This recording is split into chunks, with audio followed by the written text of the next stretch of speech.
Bonjour et bienvenue dans Génération Parents, la série de l'été Questions de parents. Je suis Solane Boquillon-Le Goisiou, la fondatrice de SoftKids, l'autrice de Préparer aujourd'hui vos enfants au monde de demain et créatrice de la formation Être parent au XXIe siècle. Chaque jour en août, je vous propose une réponse claire et bienveillante à une vraie question posée par un parent. C'est parti pour l'épisode du jour. Mon enfant préfère écrire sur son téléphone que sur son cahier. Comment l'aider? Aude, est-ce que tu as un petit conseil? Eh bien, en fait, la première question que j'aurais envie de poser à cette maman, c'est dans quel contexte?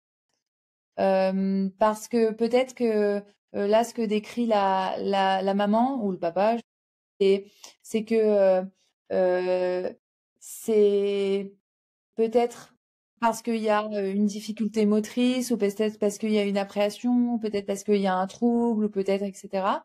Ou ça peut être aussi par facilité. Merci le correcteur automatique et merci les vocaux. En tout cas, je crois que le conseil que je donnerais, c'est de pas faire de l'écriture à un moment de tension. C'est-à-dire que on a tous connu avec nos enfants les devoirs qui dégénèrent, qui tournent en crise de pleurs, en punition, en va dans ta chambre, etc. Et en fait, c'est totalement contre-productif. Donc, la maîtresse ou le maître, s'il doit faire écrire, il saura bien le faire.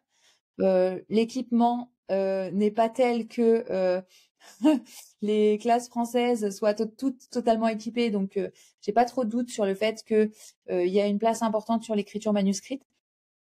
Je trouve ça génial qu'un enfant veuille écrire. Moi, je prends des notes toute la journée sur mon iPhone. Ça m'empêche pas d'avoir des carnets partout dans mes sacs pour noter des phrases ou des formules ou de laisser des cartes à mon mari. Donc, L'un n'empêche pas l'autre. Je suis pas inquiète, non. Et d'ailleurs, ce qui est très intéressant qu'on remarque avec le CNRS, c'est que l'écriture numérique n'a pas la même fonction que l'écriture manuscrite. Souvent, l'écriture manuscrite, elle a une fonction disruptive et subversive. Donc, c'est très intéressant d'observer ça. Bien sûr, il n'y a pas d'écriture manuscrite sans écriture tapisserie. Enfin, il faut faire cohabiter les deux et s'assurer que les deux cohabitent. Mais je pense que peut-être cette maman ou ce papa peut faire confiance à la maîtresse ou au maître pour que ça soit le cas. Et il faudrait peut-être qu'on sache l'âge de l'enfant aussi, parce que c'est tout à fait différent. Moi, ce que je conseille aussi, c'est qu'il n'y ait pas de téléphone avant que l'écriture manuscrite soit parfaitement ancrée. Ouais. Voilà. Oui, parce que là, il y a un téléphone, donc on se dit peut-être collège. Voilà, exactement. Mais en tout cas, ça n'existe pas un enfant qui perd l'habitude d'écrire, sauf trouble, par exemple. Là, on a des ergots, etc., sur la mobilité du poignet. Mais un enfant normalement scolarisé écrit en classe et ne devrait pas perdre ses habiletés motrices pour écrire à la main. Moi, Solène, je veux bien partager parce que j'ai écrit, tu vois, j'ai plein de notes, donc du coup, j'ai en complément de ce qu'a dit Aude, peut-être, mais en mode hyper pratico-pratique et peut-être pour sortir, pour décontextualiser, pardon, de cette question, parce que je pense que cette question, au-delà du contexte, effectivement, dont Aude parlait, qu'on ne connaît pas, mais c'est une question que je pense que plein de parents se posent. Moi, ce que je me suis dit, ce que je me suis noté, tu vois, c'est remettre l'écriture aussi manuscrite dans le quotidien. Et du coup, tu vois, moi, je vois deux choses qu'on fait nous beaucoup, c'est des post-it. Nous, on s'écrit plein de post-it partout. Alors là, on n'est pas sur, voilà, tu vois, de ouf. On n'est pas sur de la grande littérature, on est d'accord, hein, mais on est sur plus sur de l'habitude voilà, du stylo et de poser l'idée, voilà, quelque chose. Et après, l'autre petite astuce que je pourrais partager, moi, c'est d'acheter avec l'enfant un petit cahier. Tu vois, Aude disait qu'elle avait plein de petits carnets. J'en ai plein dans mes sacs, j'en ai partout. J'en ai partout, j'en retrouve d'il y a 10 ans. Ben voilà, exactement. Mais les carnets, c'est la vie. C'est d'acheter avec l'enfant un petit carnet, de le faire choisir et en fait de lui proposer d'écrire au quotidien, mais justement en mode sur des choses qu'il kiffe. Donc ça peut être genre mode raconter les vacances, mais par rapport à ses passions. Tu vois, elle aime le foot, elle va raconter les derniers matchs qu'elle a vus, ce qu'elle a fait, les exploits de ses sportifs préférés. Il aime la musique, il va raconter, je sais pas moi, la dernière zik qu'il kiffe, l'artiste, je sais pas, peu importe. En fait, c'est un prétexte. Mais mais de le remettre dans le quotidien et de le faire manier au quotidien. Voilà. Mais ce que tu dis, Pascal, c'est super intéressant parce qu'en réalité, les enfants ne font rien d'autre qu'imiter leurs parents. Et oui. Et moi, plus j'écris, plus je vois mes enfants.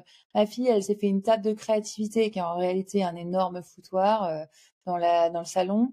Et en fait, elle fait comme on fait. Donc, sans être dans l'injonction, une chose qu'on peut faire assez facilement, c'est acheter des cartes, acheter des carnets, aller dans une papeterie. Enfin, je veux dire, aller dans une papeterie, mais c'est le truc qui me rend dingue. Moi, j'achète tout. Enfin, je veux dire, on peut pas être insensible à la texture de papier, d'acheter des super stylos et tout. Les enfants, ils adorent. Ils sont créatifs. Ils ont envie de coller, ils ont envie de bricoler. Je veux dire, ce sont des aspirations saines de ces enfants.